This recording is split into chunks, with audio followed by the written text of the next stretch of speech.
चलिए, आज का हमारा टॉपिक है इंटरेस्ट ऑन पार्टनर्स ड्राइंग। ध्यान रखना, जब भी इंटरेस्ट ऑन पार्टनर्स ड्राइंग की बात हो तो आप पहले क्या फाइंड करोगे? ड्राइंग फाइंड करनी है। ड्राइंग फाइंड करने के बाद में आपको क्या देखना है कि इंटरेस्ट कितना लगेगा। जब भी आईओडी की बात हो तो इसमें क्या अलग अलग कंसेप्ट होते हैं। कैसे, मैं बता देता हूँ। अब देखो, यहाँ पे सबसे पहले अपन देखते हैं कैलकुलेशन ऑफ आईओडी। आईबीएसन में जब भी आईओडी कैलकुलेट करना होता है तो उसके पहले क्या कंसेप्ट होता है? आईओडी दो तरीके से निकाला जाता है। कैलकुलेशन ऑफ आईओडी जो हम निकालते हैं वो दो तरीके से निकालते हैं।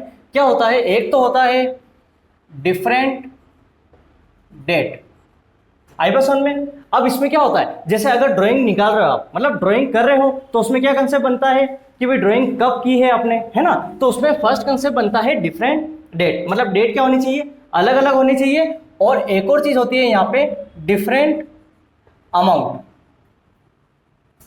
आगे बस में फर्स्ट कंसेप्ट ये होता है कि डेट भी क्या होनी चाहिए? डिफरेंट होनी चाहिए। और अमाउंट भी क्या होना चाहिए? डिफरेंट होना चाहिए। ठीक है। और एक कंसेप्ट ये होता है कि रेगुलर इंटरवल, या तो आप ये बोलो, ठीक है, एक तो होता है रेगुलर इंटरवल और एक होता है सेम अमाउंट। अब आप फिर से समझना, जब अपन आईओडी का कैलकुलेशन करते हैं तो उसमें दो कंसेप्ट बनते हैं।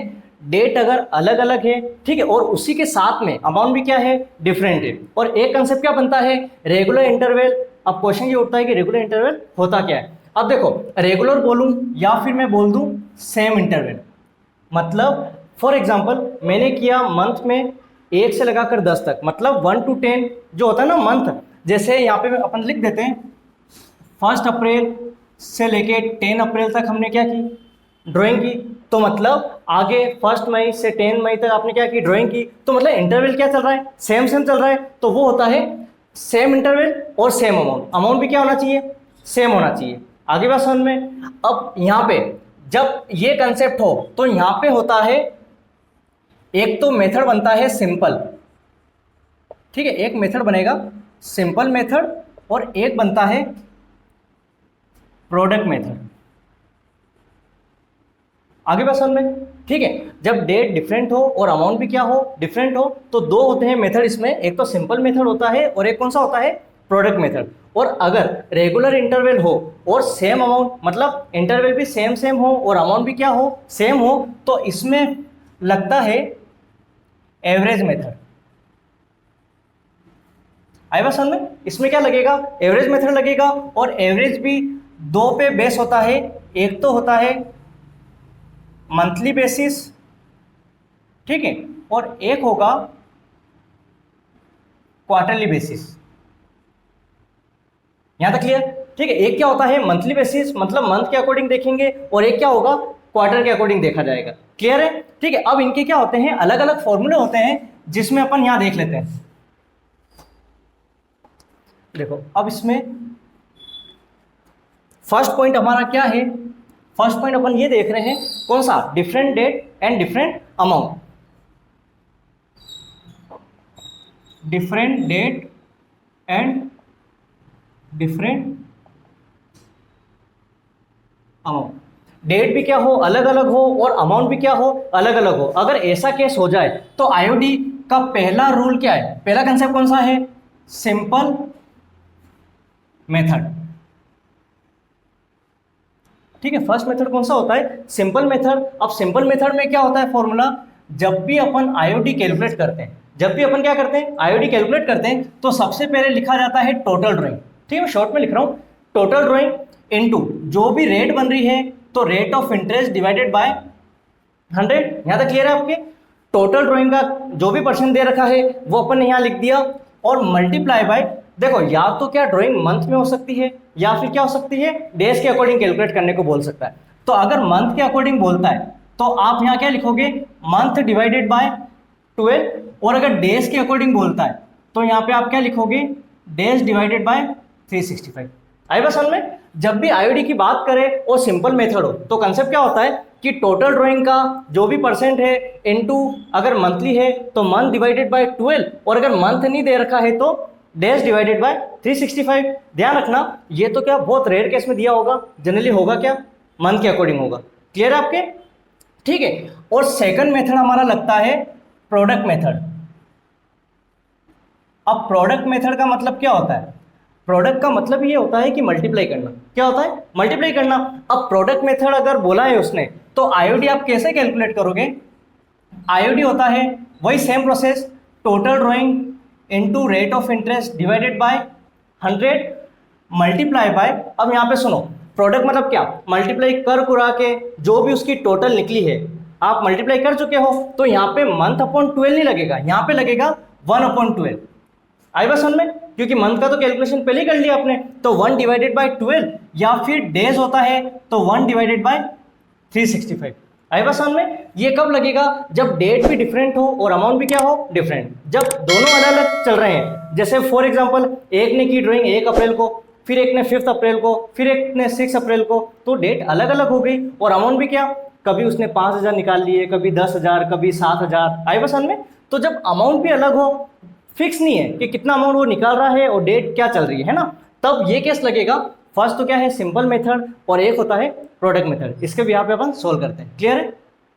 अब एक चीज और चीज सुनना, अब इसमें क्या होता है कि सिंपल और प्रोडक्ट, अगर क्वेश्चन में बोला गया है कि सिंपल मेथड यूज करो तो ये यूज करना है, क्वेश्चन में बोला है प्रोडक्ट मेथड यूज करो तो प्रोडक्ट मेथड यूज करना है, कुछ नहीं बोला है तो आपका जो मन हो ना वो यूज कर लो।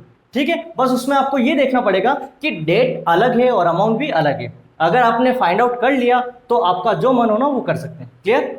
चलिए नेक्स्ट पार्ट है हमारा सेकंड पार्ट। फर्स्ट पार्ट हो गया हमारा, सेकंड पार्ट में क्या लिखा है, regular interval and same amount. आपको पता होगा रेगुलर इंटरवल का मतलब क्या होता है, मतलब गैप सेम हो, है ना, सेम गैप में ड्राइंग करता है तो कंसेप्ट हमारा ये फॉलो होता है। अब इसमें क्या होता है, फर्स्ट सिचुएशन में दे रखा है अगर मंथली ड्राइंग करें, है ना, यहाँ पे देखो क्या है, इंटरवल सेम है और अमाउंट भी क्या, सेम। अगर सेम अमाउंट क्या करे, विड्रॉ करे और इंटरवल भी हमारा सेम रहता है तो कंसेप्ट क्या लगता है, अगर मंथली ड्राइंग कर रहा है, इसमें फर्स्ट है बिगिनिंग ऑफ ईच मंथ, मतलब हर महीने के स्टार्टिंग में करता है, तो क्या होता है यहाँ पे फॉर्मूला n+1 डिवाइडेड बाय 2। आगे बस में मंथ के स्टार्टिंग में अगर करे तो n+1 डिवाइडेड बाय 2, 12 मंथ की बात हो तो 12 मंथ में क्या होता है 12+1 डिवाइडेड बाय 2, है ना। ये क्या होगा, इसमें मेनली तो क्या 3 मंथ ही होंगे, एक तो 12 मंथ, 9 मंथ और 6 मंथ। अगर 12 मंथ की बात बोल रखी है और क्वेश्चन में नहीं भी बोला है तो आप क्या लेके चलोगे, 12 मंथ ही है ना। n+1 तो n कितना है 12 हो गया, +1 डिवाइडेड बाय 2, 12+1 13 डिवाइडेड बाय 2। इसको जैसे ही मैं सोल्व करता हूँ तो 2 6 जा 12 और 0.25 जा 10। आई बस वन में तो हमारा क्या बना 6.5। आई बस वन में सेम वही प्रोसेस 9 मंथ, अगर 9 मंथ बोल रखा है तो क्या करोगे 9+1 डिवाइडेड बाय 2। आई बस वन में तो 9+1 कितना होता है 10 डिवाइडेड बाय 2, तो कितना आ गया 2 5 जा 10। क्लियर है? देखो यहाँ पे क्या किया, मंथ कितना था 12, तो n कितना लग गया 12 लग गया, और यहाँ पे मंथ कितना है 9 है तो n कितना लग गया 9, 9+1 डिवाइडेड बाय 2 तो कितना आ गया 10, और 10 डिवाइड बाय 2 कितना हो गया 5। क्लियर? यहाँ पे अगर 6 मंथ की बात होती तो वही same process 6+1 divided by 2, 6+1 7 divided by 2, cancel करोगे तो 2 3 जा 6 और 0.5 3.5 आया समझ में। ठीक है, ये कौन सी बात की हमने, जब मंथ के स्टार्टिंग में वो क्या करता है ड्राइंग करता है। ठीक है, अगर वो करता है एंडिंग ऑफ ईच मंथ, मतलब हर महीने के एंडिंग में, तो क्या होता है फॉर्मूला n-1 डिवाइडेड बाय 2। अब n अगर मैं 12 मंथ की बात कर रहा हूं तो फॉर्मूला क्या लगाओगे 12 - 1 डिवाइडेड बाय 2। 12 में से 1 गए, कितना हो गया 11 डिवाइडेड बाय 2। 11 में 2 का डिवाइड करो तो 2 5 जा 10 और 0.5। क्लियर आपके? तो कितना आ गया 5.5। और अगर 9 मंथ की बात होती तो 9 मंथ में क्या करोगे 9 - 1 डिवाइडेड बाय 2। 9 में से 1 गए, कितना हुआ 8 डिवाइडेड बाय 2, तो 2 4 जा 8। आया समझ में? अब 6 मंथ की बात हो तो 6 - 1 डिवाइडेड बाय 2। 6 में से 1 आप प्लेस करें, कितना होता है 1 गए तो 5 डिवाइड बाय 2, तो 2 2 जा 4 और 2 5 जा 10, तो यहाँ पे कितना आ गया हमारा 2.5। क्लियर है आपके? ठीक है, अब अगर मंथ में ही बिगिनिंग करें तो फॉर्मूला ये होता है, एंडिंग हो तो n-1 होता है, और अगर मिडिल हो मतलब बीच में करें, मंथ के मिड में करें, तो अगर मिड में करता है तो फॉर्मूला लगता है n डिवाइडेड बाय 2। तो n कितना है, अगर 12 की बात करूँ ना तो 12 डिवाइडेड बाय 2 तो कितना आ गया 6 आ गया। अगर 9 मंथ होता तो 9 डिवाइडेड बाय 2 करूंगा तो कितना हो जाएगा 4.5। आया समझ में। अगर 6 मंथ की बात हो तो 6 में क्या करेंगे 6 डिवाइडेड बाय 2, कितना आ गया 2 3 जा 6। आया समझ में। ठीक है, अब क्या होता है कि ये तो हमने कौन सा देखा मंथली बेसिस देखे थे ना, उसमें दो बेस होते हैं, एक तो होता है मंथली और एक होता है क्वार्टरली। अगर मंथ की बात करें तो n+1 n-1 और n/2। ठीक है, अगर क्वार्टरली, क्वार्टरली का मतलब ये होता है पूरे साल में कितने क्वार्टर होते हैं 4 क्वार्टर होते हैं 3-3 महीने के गैप में, है ना, अप्रैल मई जून ऐसे करके। अब देखो अगर क्वार्टर के क्या करें बिगिनिंग में करता है तो यहाँ पे 1 किया था प्लस, तो यहाँ पे 1 नहीं करके क्वार्टर मतलब 3-3 के गैप में, तो यहाँ पे आप क्या लिखोगे n+3 डिवाइडेड बाय 2। आई बस समझ में। अगर 12 मंथ की बात हो रही है तो 12+3 डिवाइडेड बाय 2 हो गया, 12+3 15, तो 15 डिवाइडेड बाय 2 कितना हो गया 2 7 जा 14 2 5 जा 10, तो यहाँ पे आ गया हमारा 7.5। नेक्स्ट देखो अगर 9 मंथ की बात हो तो 9 मंथ में क्या करेंगे 9+3 डिवाइडेड बाय 2, 9+3 कितना होता है 12, 12 डिवाइडेड बाय 2 तो कितना आ गया 6। आई बस समझ में, 2 6 जा 12। अगर 6 मंथ की बात हो तो 6+3 डिवाइडेड बाय 2, 6+3 9, 9 डिवाइडेड बाय 2 तो 4.5। क्लियर है आपके। अब देखो नेक्स्ट देखना, ये कौन सा किया अपन ने बिगिनिंग ऑफ ईच क्वार्टर। अगर एंडिंग की बात हो तो सेम वही प्रोसेस जो हमने मंथली में किया था, तो n माइनस, बस फर्क क्या है 3 लगा दो और डिवाइडेड बाय 2 कर दो, तो n कितना है 12 - 3 डिवाइडेड बाय 2, 12 में से 3 लेस करो तो होता है 9 डिवाइडेड बाय 2, 2 4 जा 8 और 2 5 जा 10, कितना आ गया हमारे पास 4.5। अगर बात हो जाए 9 मंथ की तो 9 मंथ में क्या करना है 9 - 3 डिवाइडेड बाय 2, 9 में से 3 लेस करो 6 डिवाइडेड बाय 2, 2 3 जा 6। आया समझ में। अगर 6 मंथ की बात हो तो 6 - 3 डिवाइडेड बाय 2, 6 में से 3 लेस करो 3 डिवाइडेड बाय 2। आया समझ में, 6 में से 3 गए 3 और डिवाइडेड बाय 2 कैंसिल करो तो 2 1 जा 2 2 5 जा 10, कितना आ गया 1.5। अब एक चीज ध्यान रखना, चाहे मंथ में मिडिल की बात हो या क्वार्टर में मिडिल की बात हो सेम लगता है, क्या लगता है n डिवाइडेड बाय 2। आई बस समझ में, मिडिल की बात हो ना तो कुछ भी दे रखा हो चाहे मंथली हो या क्वार्टरली हो n डिवाइडेड बाय 2, तो n कितना है 12 डिवाइड बाय 2, 2 6 जा 12, यहाँ पे कर लो 9 डिवाइडेड बाय 2 तो 2 4 जा 8 2 5 जा 10। आगे समझ में। अब अगर इसकी बात हो तो 6 डिवाइडेड बाय 2 तो कितना हो गया 2 3 जा 6। क्लियर। अब देखो मंथली क्वार्टरली कंप्लीट। अब नेक्स्ट दे रखा है date of drawing is not given, मतलब अगर आपको बोले बिगिनिंग में करना है मंथ के तो ये फॉर्मूला मतलब कुछ भी बोल दें, और अगर बोल ही नहीं रखा है कि ड्राइंग कब की तो क्या कंसेप्ट लगाओगे।